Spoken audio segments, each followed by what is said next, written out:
കൊല്ലം ജില്ലയിൽ പ്രകൃതിക്ഷോഭത്തിൽ കൃഷി നശിച്ചവർക്ക് 3 വർഷമായി നഷ്ടപരിഹാരമില്ല. 1.65 കോടി രൂപയാണ് കുടിശ്ശിക നൽകാനുള്ളത്.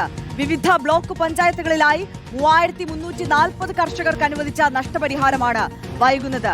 AV ജയശങ്കർ വിശദാംശങ്ങളുമായി ചേരുകയാണ്. AV ജയശങ്കർ, ഇത്തരത്തിൽ കാർഷിക വിളകൾ പ്രകൃതിക്ഷോഭത്തിൽ അടക്കം നശിക്കുമ്പോൾ എത്രത്തോളം വലിയ കടക്കെണിയിലേക്കാണ് പല കർഷകരും പോകുന്നത് എന്ന് നമുക്കറിയാവുന്ന കാര്യമാണ്. അവരുടെ ഏക കച്ചിത്തുരുമ്പ് എന്ന് പറയുന്നത് സർക്കാർ പ്രഖ്യാപിക്കുന്ന ധനസഹായമാണ്, നഷ്ടപരിഹാരമാണ്.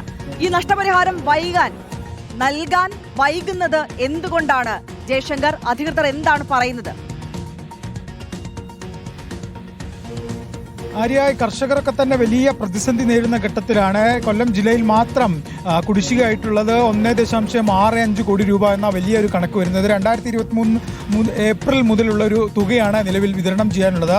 2023 ഏപ്രിലിന് ശേഷം ഇത്തരത്തിൽ നഷ്ടപരിഹാരം, പ്രകൃതിക്ഷോഭവുമായി ബന്ധപ്പെട്ട നഷ്ടപരിഹാരം സർക്കാർ വിതരണം ചെയ്തിട്ടില്ല. കൊല്ലം ജില്ലയിലെ 11 ബ്ലോക്ക് പഞ്ചായത്തുകളിലായി 3340 കർഷകർക്കാണ് നഷ്ടപരിഹാരം സർക്കാർ അനുവദിച്ചിട്ടുള്ളത്. പക്ഷേ ഈ ആളുകൾക്കൊന്നും തന്നെ ഇതുവരെ തുക ലഭിക്കാത്തൊരു സാഹചര്യമാണ്. പല കർഷകരും വളരെ വലിയ പ്രതിസന്ധിയാണ് നേരിടുന്നത്. ഒപ്പം തന്നെ പല കർഷകർക്കും ഇതുവരെ കേന്ദ്രവിഹിതം മാത്രമാണ് ലഭിച്ചത്. 21.3 ലക്ഷം രൂപയുടെ കേന്ദ്രവിഹിതം ത്തിൽ 10.79 ലക്ഷം രൂപ മാത്രമാണ് അനുവദിക്കുകയും ചെയ്തിട്ടുള്ളത്. സംസ്ഥാന സർക്കാരിൻ്റെ സാമ്പത്തിക പ്രതിസന്ധി, ഫണ്ടുകൾ അനുവദിക്കാനുള്ള, പാസ്സാകാനുള്ള ഒരു പ്രതിസന്ധിയാണ് ഇത്തരത്തിൽ കർഷകർക്ക് ഈ തുക ലഭിക്കാൻ വൈകുന്നത് എന്നാണ് മനസ്സിലാക്കുന്നത്.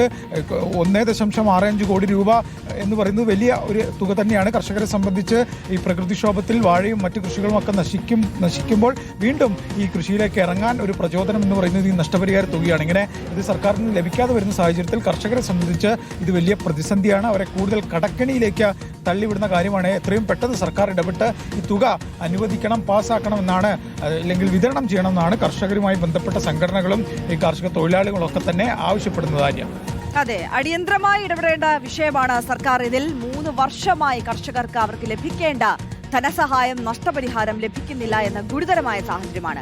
AV ജയശങ്കറാണ് വിശദാംശങ്ങൾ നൽകിയത്.